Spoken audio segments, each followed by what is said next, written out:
Good morning students. जैसे कि आपने देख ही रहे होगे पेपर पे कि हम क्लास 10th की बुक का सॉल्यूशन शुरू करने वाले हैं और इसमें जो है हम शुरुआत कर रहे हैं बहुपद चैप्टर 2 से। और इसमें क्या है, बहुपद हम क्लास 9 से ही पढ़ना शुरू कर देते, 9th में भी आता है और इससे पहले से ही आ जाता है, जिसे हम एक्सप्रेशन के नाम से जानते हैं। बहुपद यानी पॉलिनोमियल, ये बनता किस चीज़ों से है? जैसे हम चाय बनाते हैं तो चाय बनाने के लिए हमें चाय पत्ती, चीनी और पानी, दूध, ये सब मिलाने के बाद जो है चाय बनती है। इसी तरीके से बहुपद बनने के लिए क्या चीज़ें ज़रूरत है? तो भाई एक हमारे पास चर होना चाहिए, जिसे इंग्लिश में बोलते हैं वेरिएबल। अचर, कांस्टेंट और चिन्ह हम जानते हैं प्लस माइनस। इन सब के मिक्सचर को हम पॉलिनोमियल बोलते हैं। बहुपद मतलब नाम से ही पता चल रहा है जिसके अंदर बहुत सारे पद हो। ठीक, अब यहाँ पर है क्या, चर क्या होता है? वेरिएबल। उसकी वैल्यू नो फिक्स, जिसकी वैल्यू फिक्स नहीं होती उसे हम बोलते हैं चर। ठीक है, और इंग्लिश में वेरिएबल। जिसकी वैल्यू कांस्टेंट फिक्स होती है उसे बोलते हैं हम अचर। चिन्ह आप लोग जानते हो, प्लस माइनस मल्टीप्लाई डिवाइड, इन्हें चिन्ह बोलते हैं। No fix value A B C D X Y Z, कैक है, गैग है, अलिफ बे ते से, ये सारे के सारे वेरिएबल होते हैं क्योंकि इनकी वैल्यू फिक्स नहीं होती। जैसे हम ए को 1 के बराबर भी लिख सकते हैं और ए को 7 के बराबर भी लिख सकते हैं।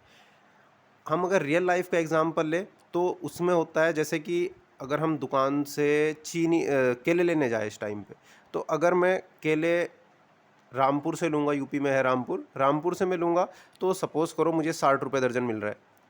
अब वही केले जो है मैं रामपुर की मंडी से लेने चला जाऊँ, जहाँ पर मतलब सारे थोक क्रेता बेचते हैं, तो वहाँ पर मुझे यही केला शायद 40 रुपये दर्जन मिल जाएगा। ठीक, अगर मैं ये केला मुंबई में लेने जाऊँ तो हो सकता 70 रुपये हो। तो हर है तो केले और एक ही दर्जन ले रहा है, लेकिन हर जगह पे उसकी वैल्यू अलग अलग हो रही है, मतलब फिक्स वैल्यू नहीं है। तो ऐसे उसको कहते हैं हम कि ये वेरिएबल है। ठीक है, और फिक्स्ड वैल्यू पाते हैं कांस्टेंट। कांस्टेंट वैल्यू वो होती है जिनकी वैल्यू फिक्स हो, कांस्टेंट नंबर जिनकी वैल्यू फिक्स हो। जैसे कि जितने भी हमारे नंबर होते हैं 1 2 3 1/2 0.7 0.5, कुछ भी नंबर आ जाए हमारा, वो जो है कांस्टेंट कहलाता है। जैसे 1 को 1 के बराबर लिख सकते, 1 को 5 के बराबर नहीं लिख सकते। हम 2 जो है 2 को 7 के बराबर नहीं लिख सकते। 2 जो है 2 के बराबर ही रहेगा। हर नंबर अपने के आपके ही बराबर रहेगा। रियल लाइफ का एग्जांपल देखें हम तो, जैसे 10 रुपए का नोट अगर जो हम ले, 10 रुपए का नोट, और अगर हम उसे इंडिया में चलाएं, इंडिया की बात कर रहा हूँ मैं, कभी अमेरिका में जाके 10 रुपए का नोट 10 रुपए में चलाओ। 10 रुपए का नोट अगर हम इंडिया में चलाएं तो वो 10 रुपए में ही चलेगा। ये नहीं कि तुम यहाँ पे रामपुर की मंडी में 10 रुपए से जाके 20 रुपए में चला लोगे, जी मैं रामपुर की मंडी में आ गया 20 रुपए में, तो ऐसा नहीं होगा।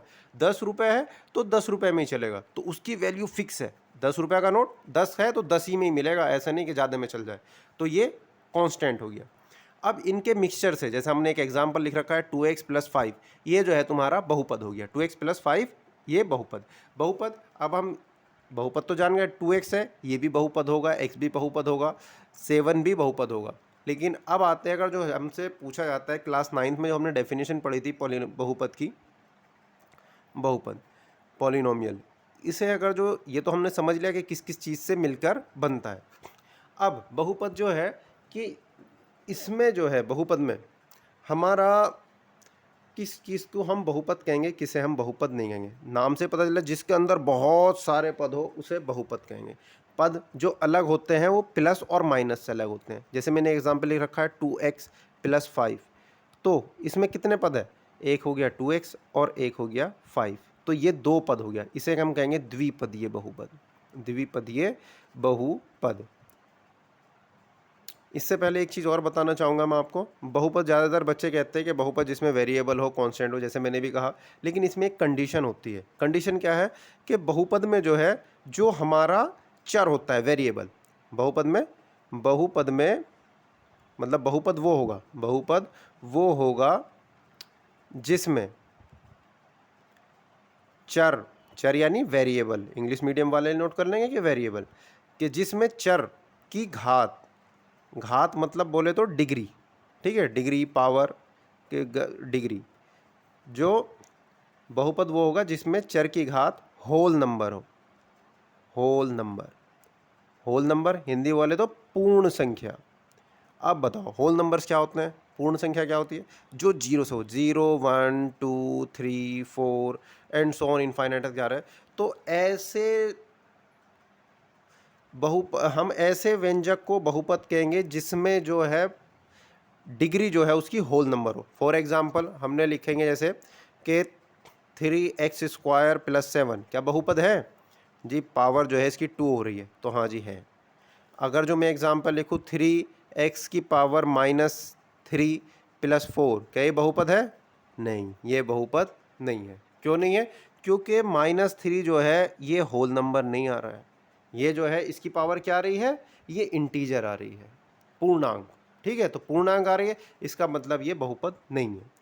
समझ में आ रही है बात? अगर जो बहुत से उसमें आ जाता है, क्लास 9th के क्वेश्चन है वैसे, लेकिन हमें पता होना चाहिए। वो 10th में जब आते हैं तो हम भूल जाते हैं कि हमने पढ़ा क्या था। 21 नॉर्मली होता है, भूलना अच्छी चीज़ भी है हमारे लिए और नुकसान वाली चीज़ भी है। बहुत से लोग नुकसान मानते हैं, लेकिन ये फ़ायदे की चीज़ भी है। बाई चांस किसी से लड़ाई हो जाए तो अगर भूलेंगे नहीं तो हम हर साल सोचते रहेंगे, अच्छा इससे लड़ाई हुई थी, तो बोलेंगे नहीं। खैर वो बात अलग है।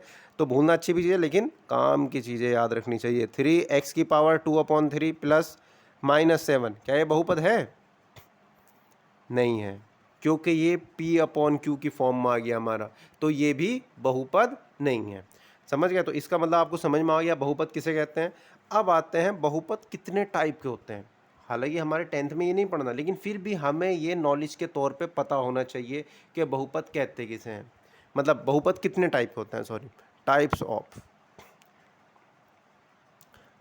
Of polynomial. पॉलिनोमियल कितने टाइप के होते हैं? सबसे पहले हम इन्हें अलग करते हैं इस, जैसे बहुपद, पदों के आधार पर अलग करते हैं। पद जो अलग होते हैं, जैसे मैं आपको बता रहा था कि ये 2 पद हो गए। पद जो अलग होते हैं वो प्लस और माइनस से अलग होते हैं। मतलब अगर हमने लिखा पद के आधार पर, पहला आता है एक पदीय, नाम से ही पता चल रहा है एक पदीय, जिसमें एक पद हो। जिसमें एक पद होता है उसे कहते हैं हम एक पदीय बहुपद। जिसमें एक पद हो, जिसमें एक पद हो। समझ में आ रही बात? जिसमें एक पद हो, अरे पेन भी नहीं चल रहा, जिसमें एक पद हो उसे एक पदीय कहेंगे। जैसे हमने लिख दिया x, बहुपद है कि नहीं है? अभी मैंने पीछे ही बताया था 1 जो है हमारा x है। तो बहुत से बच्चे से मना करते हैं कि बहुपद नहीं है, लेकिन ये बहुपद है। वो क्यों? क्योंकि हम इसे 1 इसके मल्टीप्लाई में है 1 × x। इसमें हमारा कांस्टेंट भी आ गया 1, वेरिएबल भी आ गया x, और चिन्ह भी आ गया। ये साइन की बात जो कर रहे थे हम, मल्टीप्लिकेशन का साइन भी आ गया। तो ये एक बहुपद है, एक पदीय बहुपद हो गया। अगर जो मैं लिखूँ x y z, क्या ये एक पदीय बहुपद है?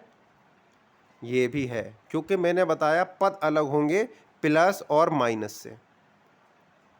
प्लस और माइनस से पद अलग होंगे। यहाँ पर सारे मल्टीप्लाई आ रहा है। मल्टीप्लाई या डिवाइड से हमारे पद अलग नहीं होते। ठीक है, प्लस और माइनस से पद अलग होंगे। पद मतलब एक तरीके से कमरा मान सकते हो तुम। जैसे कि हमारे घर होता है, घर में कितने कमरे हैं, तो इनके बीच में कोई भी दीवार नहीं आ रही, तो भले ही कितना ही बड़ा आपने वो बना रखा है, वो पूरा का पूरा एक हॉल कहलाया जाएगा। ठीक है, समझ में आ रही बात? तो ये एक पदीय हो गया। द्विपदीय, द्विपदीय बहुपद नाम से पता चल रहा है द्विपदीय, जिसमें दो पद हो। जिसमें दो पद, जिसमें दो पद होंगे उसे हम कह गए कि द्विपदीय है। जैसे हमने लिखा x + y, एक इधर हो गया प्लस का निशान, प्लस का निशान से एक इस तरफ हो गया एक कमरा, और प्लस के एक तरफ दूसरा कमरा, यानी द्विपदीय हो गया। ये द्विपदीय, समझ में आ गई बात? अगर जो हम लिखे 2xyz -1, तो इसमें पद होंगे, कितने पद होगा? ये भी द्विपदीय होगा। एक पद, ये एक, इसमें कौन कौन से पद होंगे? पहला पद होगा माइनस के इस तरफ वाला, और दूसरा पद होगा ये वाला, तो इसमें द्विपदीय हो गया। इसी तरीके से त्रिपदीय आ जाएगा, त्रिपदीय जिसमें 3 पद हो। तो ये सब चीज़ें जो मैं बता रहा हूँ ये क्लास 9th की है, लेकिन हमें पता होना चाहिए कि कौन सी, मतलब हम बहुपद पढ़ रहे हैं तो सारी चीज़ें हमें नॉलेज होनी चाहिए। ये तो हो गया बहुपद के आधार पे, सॉरी पदों के आधार में। एक होता है डिग्री के आधार पे, यानी घात के आधार पर। घात के आधार पर, घात के आधार पर जिसकी घात एक हो।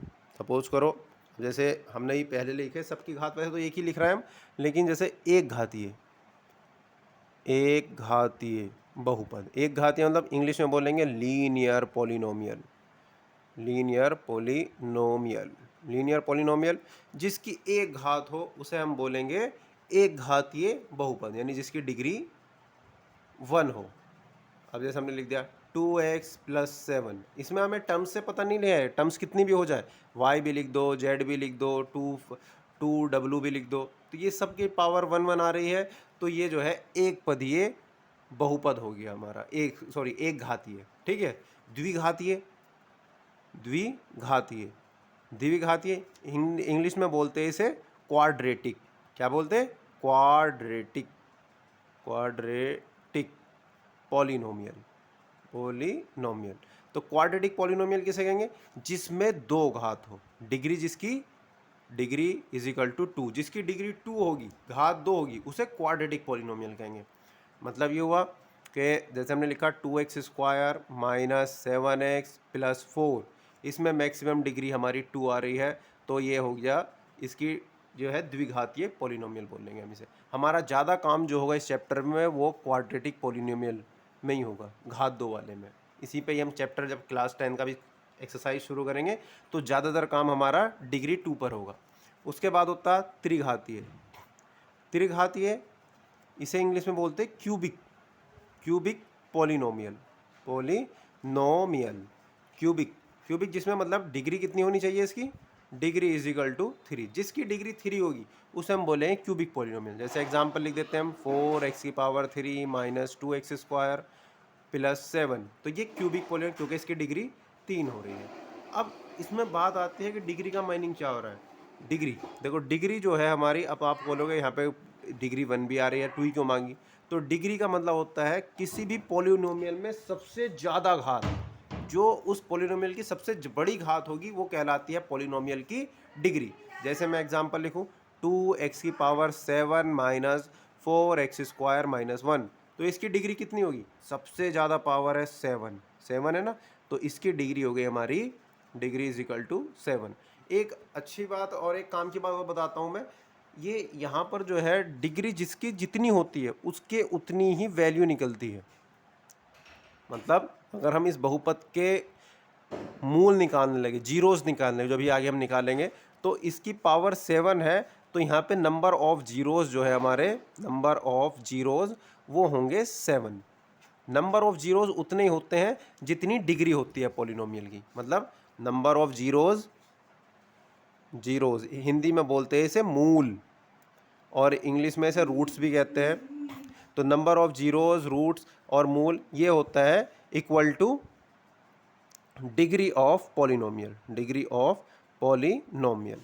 अब इससे डिग्री से रिलेशन क्या होता है? जैसे हमारे आ जाता है कि हमने ग्राफ ड्रॉ करें, ये लीनियर पॉलिनोमियल, एक घातीय पॉलिनोमियल किसे कहते हैं? नाम से पता चल रहा है लीनियर। अगर जो हम इसमें जो है इसका ग्राफ ड्रॉ करें लीनियर पॉलिनोमियल का, तो क्या होगा? एक स्ट्रेट लाइन आएगी, ऐसे आ जाए, ऐसे आ जाए, कैसे भी, इस तरीके से कहीं भी आएगी, स्ट्रेट लाइन आएगी क्योंकि एक डिग्री दे रखी है। अगर हम क्वाड्रेटिक पॉलिनोमियल द्विघात वाला करें तो इसकी जो है इस तरीके से हो सकता है, पैराबोला, जो आप क्लास 12th में जाके पढ़ोगे, पैराबोला या इस तरीके, मतलब ये इस तरीके से घूमेगा। क्यूबिक पॉलिनोमियल ये ऐसे करके ऐसे आ सकता है, कैसे भी जा सकता है ये भी। तो ग्राफ अगर ये ग्राफिकली आता है, मतलब जितनी बार भी ये एक्स अक्ष को, यहाँ पर जो है हमारा ये एक्स अक्ष में बन रहा है, यानी एक्स अक्ष को जितनी बार कट करेगा उतने ही इसकी रूट्स होंगे या नंबर ऑफ जीरोस होंगे। अगर आपको मेरी ये बात समझ में आ गई है तो पहली एक्सरसाइज जो है हम अपने आप ही कर सकते हैं। तो मैं एक थोड़ा सा रिवाइज कराता हूँ, आज हमने क्या पढ़ा। हमने जो है, क्योंकि वीडियो काफ़ी लंबी हो जाएगी फिर अपलोड करने में प्रॉब्लम होगी, तो सबसे पहले हमने पढ़ा बहुपद, पॉलिनोमियल। पॉलिनोमियल क्या होता है? जिसमें चर, अचर और चिन्ह इन सबको मिक्सचर करके डाल देते हैं तो वो बन जाता है पॉलिनोमियल। पॉलिनोमियल ऐसा नहीं है कि हम सब कुछ मिला दें और ऐसा, हर एक चीज़ की क्वांटिटी होनी चाहिए। अब इसमें क्या है? बहुपद, बहुपद वो होगा जिसमें चर की घात जो है डिग्री होल नंबर होगी, 0 1 2 3 4 5। ऐसा नहीं है कि हमने 3x की पावर -3 कर दिया या 2/3 कर दिया, तो डिग्री हमेशा होल नंबर होनी चाहिए हमारी। अगर एक भी इधर उधर हो गया, -1 आ गया, या हमने ऐसे लिख दिया कि 5/x + 7, तो ये भी बहुपद नहीं होगा, क्योंकि x ऊपर जाएगा तो ये हो जाएगा 5x की पावर -1 + 7, तो ये बहुपद नहीं होगा। तो बहुपद की हमेशा डिग्री जो है होल नंबर होनी चाहिए, 0 से शुरू 1 से लास्ट तक, इनफाइनाइट तक कहीं भी। टाइप ऑफ पॉलिनोमियल पढ़े उसके बाद हमने, जिसमें एक पदीय, द्विपदीय, त्रिपदीय। एक पदीय जिसमें एक पद हो, द्विपदीय जिसमें 2 पद हो, त्रिपदीय जिसमें 3 पद हो। पद जो अलग हो गए वो प्लस और माइनस से होंगे। घात की बारह, फिर उसके बाद हमने घात के आधार पर करा कि एक घात ये यानी लीनियर पॉलिनोमियल जिसमें पावर 1 हो। पावर होती है जो किसी पॉलिनोमियल की सबसे मैक्सिमम पावर होती है, वो उसकी डिग्री कहलाती है। ठीक है, तो यहाँ पर देखो सारे उसमें डिग्री जो है 1 आ रही है, तो डिग्री 1, तो ये एक घात यानी लीनियर पॉलिनोमियल हुआ। क्वाड्रेटिक पॉलिनोमियल जिसमें जो है हमारा पॉलिनोमियल की डिग्री 2 आए, यानी 2x² - 7x + 4, तो इसमें जो है हमारा जो पॉलिनोमियल है वो क्वाड्रेटिक है, क्योंकि डिग्री 2 आ रही है। क्यूबिक पॉलिनोमियल जिसमें डिग्री 3 हो, तो उसे बोलेंगे हम क्यूबिक पॉलिनोमियल। डिग्री के बारे में अब जो है हम आगे जो एक्सरसाइज है वो हम कल के लेक्चर में पढ़ेंगे। Thank you.